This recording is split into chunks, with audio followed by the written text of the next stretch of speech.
거룩한 주일 하나님 앞에 예배드리러 나오신 여러분들을 주님의 이름으로 축복합니다.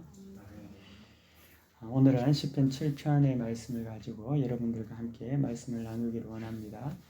말씀을 나눌 때 하나님께서 또 여러분 가운데 또 음성을 전해주시고 또 그 음성을 붙잡고 여러분들이 또 승리하는 그런 여러분 되시기를 간절히 바랍니다.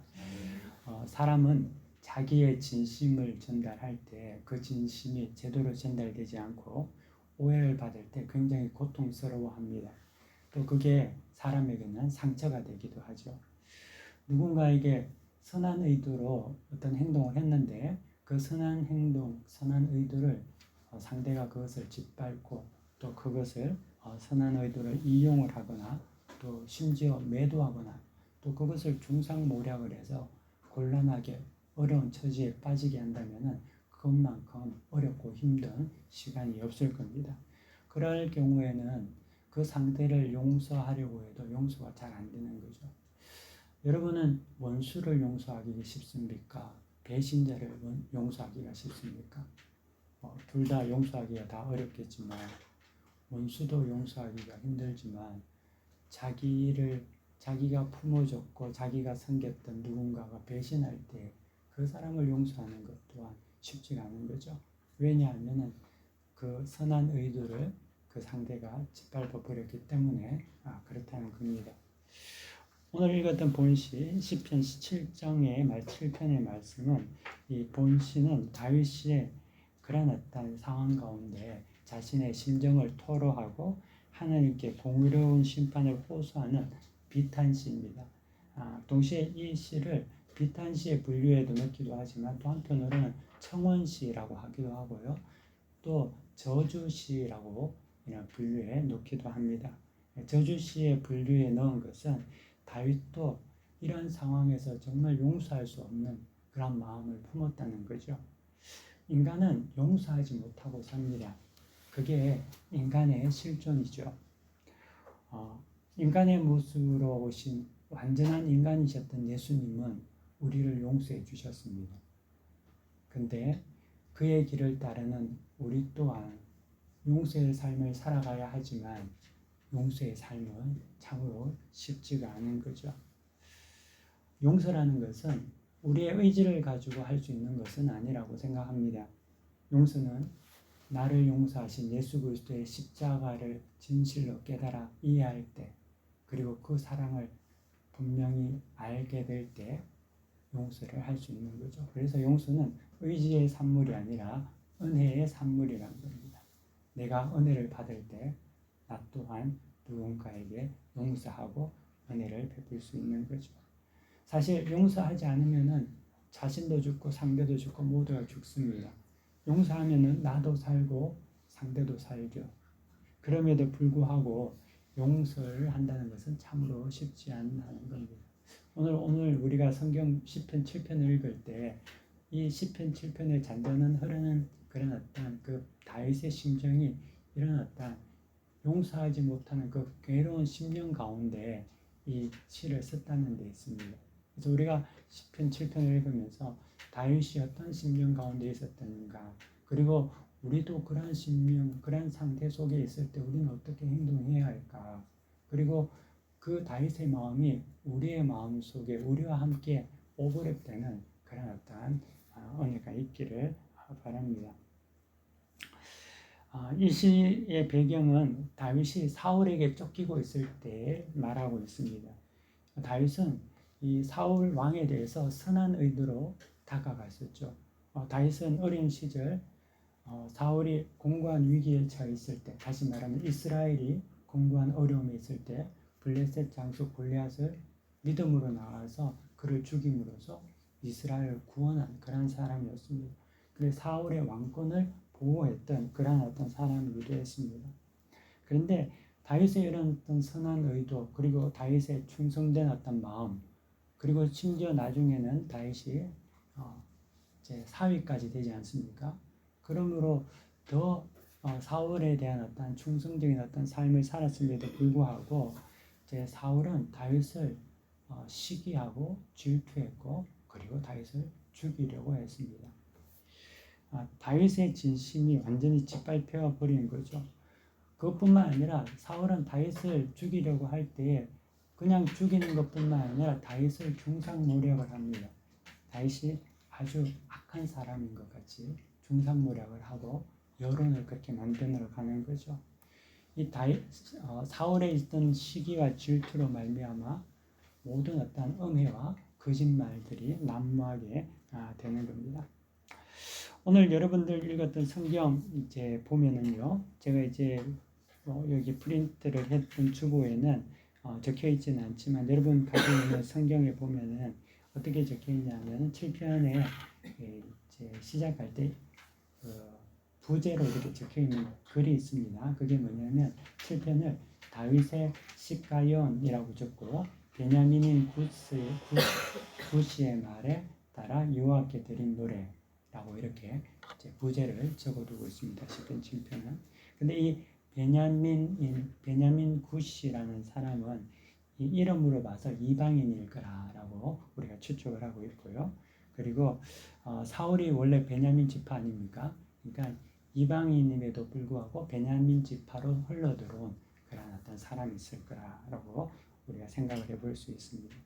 그래서 이 구시는 유대인이 아닌 이방인으로서 베냐민 지파에 들어가서 태생적인 어떤 한계를 가지고 있었고 사울에게 뭔가 잘 보여서 충성된 어떤 뭔가를 이제 자기 이권을 위해서 이득을 위해서 뭔가를 얻어보려고 했던 그런 어떤 좀 사악하고도 좀 그런 어떤 교활한 사람이라고 볼 수가 있습니다.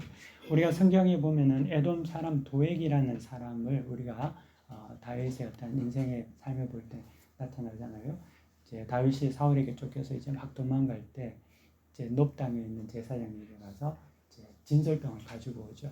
그곳에 있었던 제사장이 아비멜렉 제사장이었는데 이제 그것을 마침 그때 하필이면 도액이라는 사람이 그곳에 있었던 겁니다. 그것을 목격하고 아무런 것도 아니었음에도 불구하고 사울에게 이제 충성을 자기 어떤 것들을 나타내기 위해서 또 사울의 환심을 얻기 위해서 이제 자기가 사울의 말을 듣고 그 제사장 아비멜렉 제사장뿐만 아니라 85명의 제사장 무리를 죽이게 되는 거죠. 이런 어떤 도액이라는 사람 그리고 오늘 이제 10편 7편의 부제로 나와 있는 굿이라는 사람 이런 모든 사람들이 사울에게 잘 보이기 위해서 그런 마음을 얻기 위해서 뭔가를 해악을 하는 그 삼자에 대해서 자기와는 전혀 관계가 없음에도 불구하고 해를 가하고 자기 이득을 누리려고 하는 그런 어떤 사람들인 것을 우리가 알 수 있죠. 특별히 이제 굿이라는 사람은 자신의 이권을 위해서 이득을 얻기 위해서 말로서 거짓말로 중상모략으로 다윗에게 굉장히 많은 해를 입혔던 사람인 것 같습니다. 오늘 성경 여러분 1절 2절 보시기 바랍니다.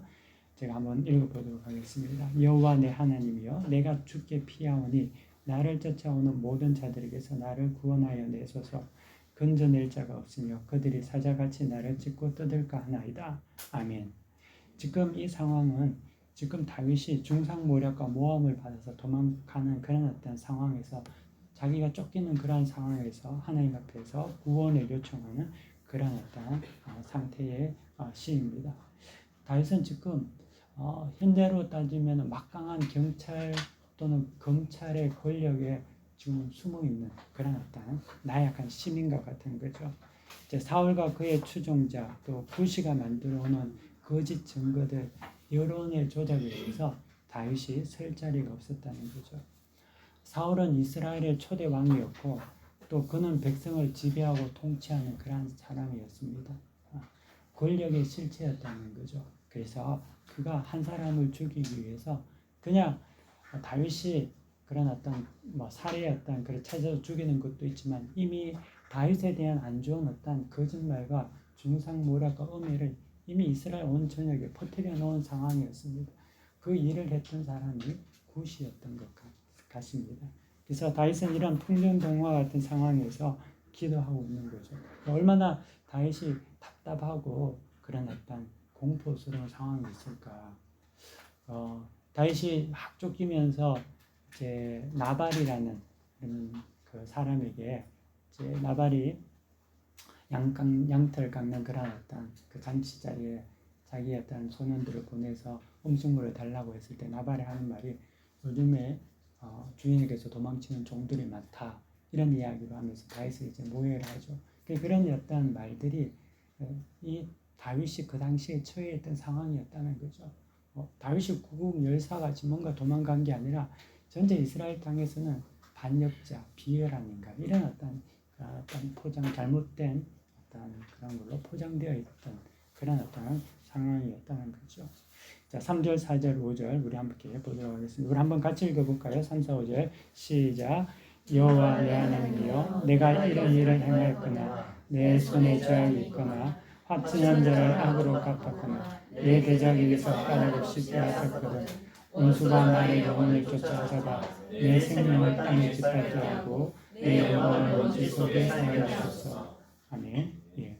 지금 다윗은 자기의 무죄함을 주님께 하나님께 고백하고 있습니다. 여기서 내가 이런 일을 행하였거나 내 손이 죄악을 있거나 이 표현은 다윗이 왕권을 탈취하려는 업무를 꾸몄다라는 그런 어떤 루머죠.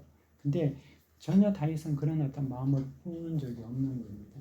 그럼에도 불구하고 지금 다윗의 상황은 장인을 배신한 사악한 사위고 왕권을 탐하는 기회주의자고 비열한 신하 그런 어떤 것들로 소문이 나 있었다는 거죠. 그래서 다윗은 원통한 그런 어떤 마음으로 하나님께 기도를 하고 있습니다. 그래서 만약 내가 그런 일을 하거나 마음에 품었다면 내 생명을 땅에 짓밟히고 내 영광이 먼지에 처박혀도 됩니다. 라고 이렇게 하나님께 강구하고 있는 거죠. 자, 6절에서 10절까지는 다윗의 호소입니다. 한 절씩 우리 교독해서 읽도록 하겠습니다. 여호와여 진노로 일어나사 내 대적들의 노를 막으시며 나를 위하여 깨소서. 주께서 심판을 명령하셨나이다. 민족들의 모임에 입술을 부르게 하시고 그 위 높은 자리에 돌아오소서. 여호와께서 만민에게 심판을 행하시오니 여호와여 나의 의와 나의 성실함을 따라 나를 심판하소서. 악인의 악을 끊고 의를 세우소서. 의로우신 하나님이 사람의 마음과 양심을 감찰하시나이다. 나의 방패는 마음이 정직한 자를 구원하시는 하나님께 있도다. 아멘. 예. 다윗은 이 두려움과 원통함 가운데 하나님께 호소를 하고 있는 거죠. 정말 자신의 의와 정직을 아시는 하나님께 심판해달라고 지금 울부짖고 있는 겁니다. 다윗은 사울같이 행하지 않았다고 하나님께 말하고 있어요. 구시같이 거짓말하지 않았다고 이렇게 호소하고 있는 거죠. 그는 악을 악으로 갚지 않고 하나님께 공의한 심판을 지금 호소하고 있는 거죠. 다윗은 이 하나님을 부를 때 여호와라는 하나님의 이름을 부르고 있는데 우리가 주목해 볼 필요가 있습니다. 여호와라는 이름은 약속의 하나님, 언약의 하나님이라는 의미의 신명입니다. 근데 다윗은 하나님을 부를 때 여호와 하나님이라고 부릅니다. 다시 말하면 언약의 하나님, 약속하신 하나님. 그 하나님이 어떤 하나님이십니까? 다윗에게 기름을 부으시고 이스라엘의 왕으로 약속하셨던 하나님이라는 거죠. 근데 지금 다윗의 상황은 왕이 아니라 쫓기는 소위 말하는 도망자 신세가 되었고 언제 죽을지 모르는 그런 상황이라는 거죠. 그것도 1년이 아니라 10년 이상의 시간을 쫓겨다녔다는 겁니다. 지금은 어떻게 보면 초기의 상황인 거죠. 그런 어떤 막막한 어떤 상황 가운데 다윗은 하나님을 부를 때 언약의 하나님, 약속의 하나님을 부르시는 거예요. 하나님 나에게 약속하셨지 않습니까? 그 하나님께 기도하고 있다는 거죠. 근데 이 약속은 소위 말하는 우리말로 다시 표현하면 동맹을 말합니다. 우리가 한미 동맹, 이런 말을 많이 쓰지 않습니까? 하나님과 자신이 약속을 통해서 동맹을 맺은 겁니다. 그렇기 때문에 이 원수의 확대와 그런 어떤 고난과 자기가 어찌할 바 없는, 그걸 할 줄 모르는 그런 어떤 상황 속에서 동맹군 하나님, 여호와 하나님께 부르짖고 있다는 거죠. 사랑하는 성도 여러분, 여러분들은 고난이 심하고 어려움이 있을 때 누구에게 부르짖습니까? 부모님께? 아니면 친구? 아니면 뭔가?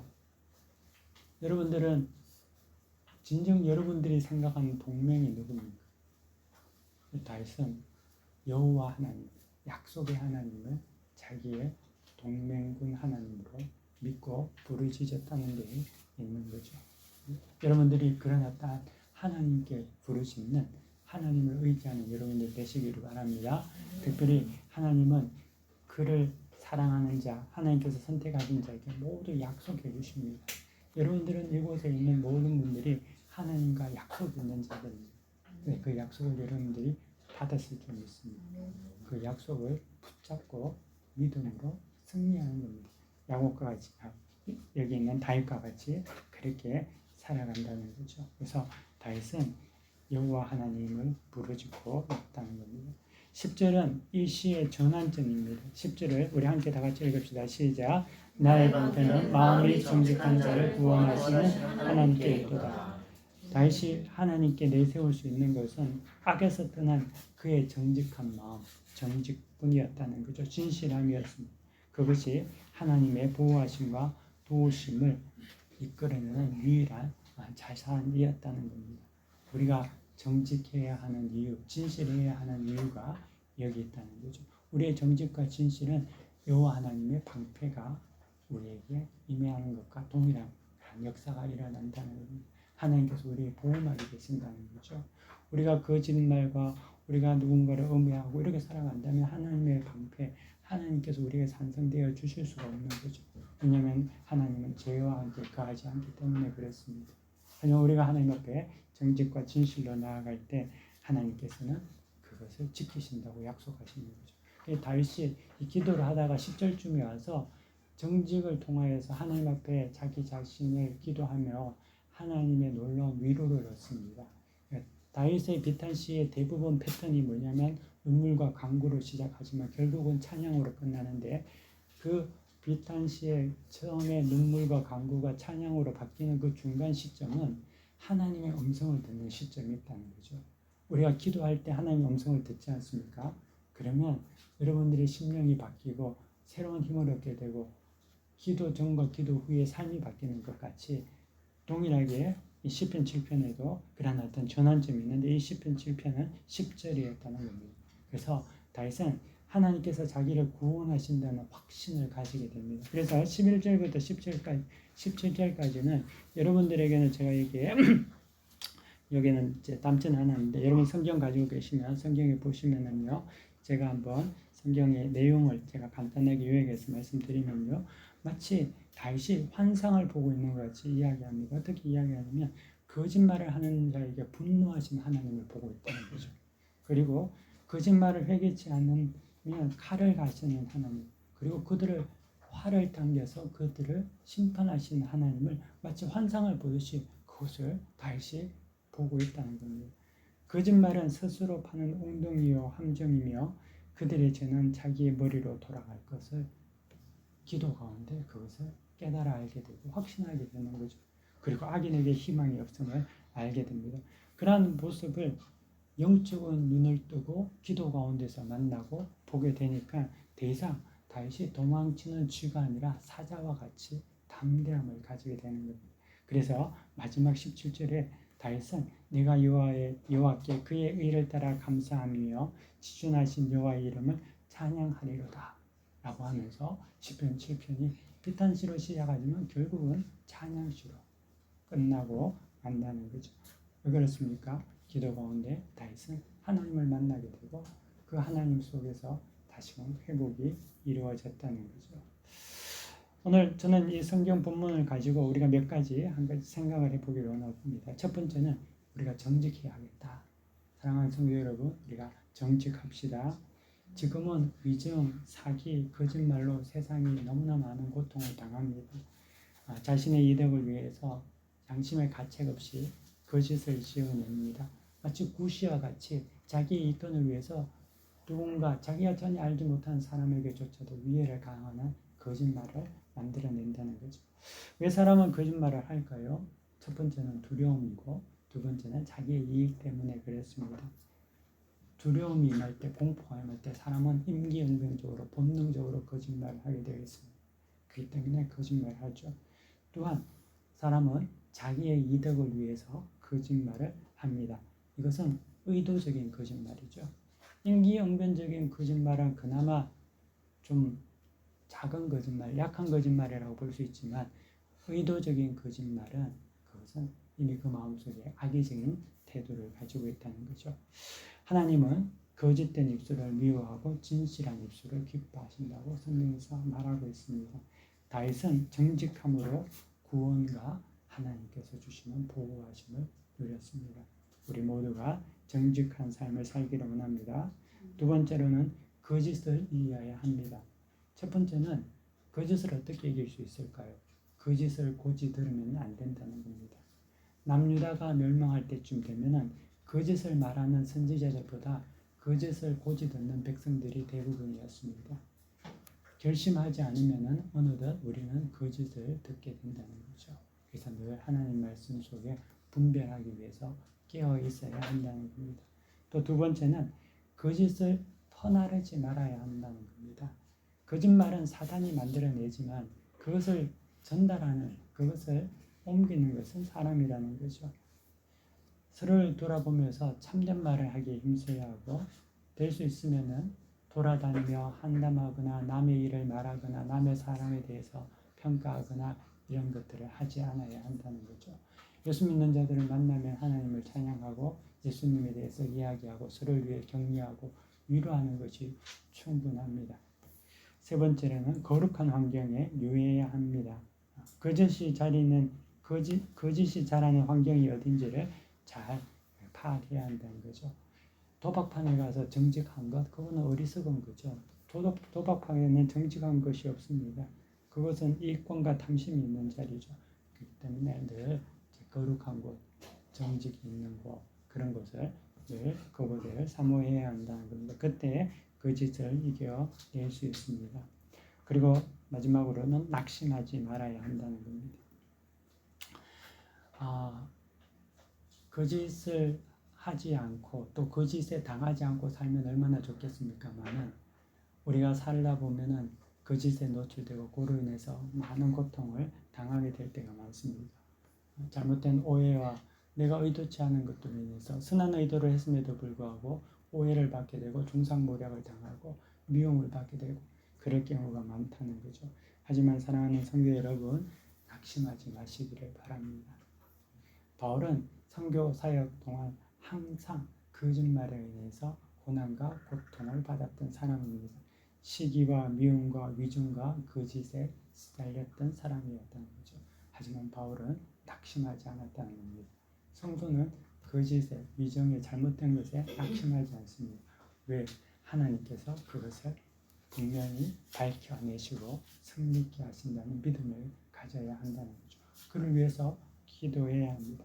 그래서 선을 행하다가 낙심하지 마십시오. 인내하면 하나님께서 여러분의 머리를 드십니다. 그리고 인도하시고 축복해 주십니다. 정직한 다윗을 하나님께서는 결국 왕으로 삼으시고 세우셨다는 거죠. 그렇기 때문에 거짓 때문에 낙심하지 마시고 늘 승리하시는 여러분들 되시기를 간절히 축원합니다. 오늘 이 시간 다 말씀을 가지고 잠시 묵상으로 함께 기도한 후에 제가 잠시 기도하도록 하겠습니다. 다 같이 한번 우리 기도하도록 하겠습니다.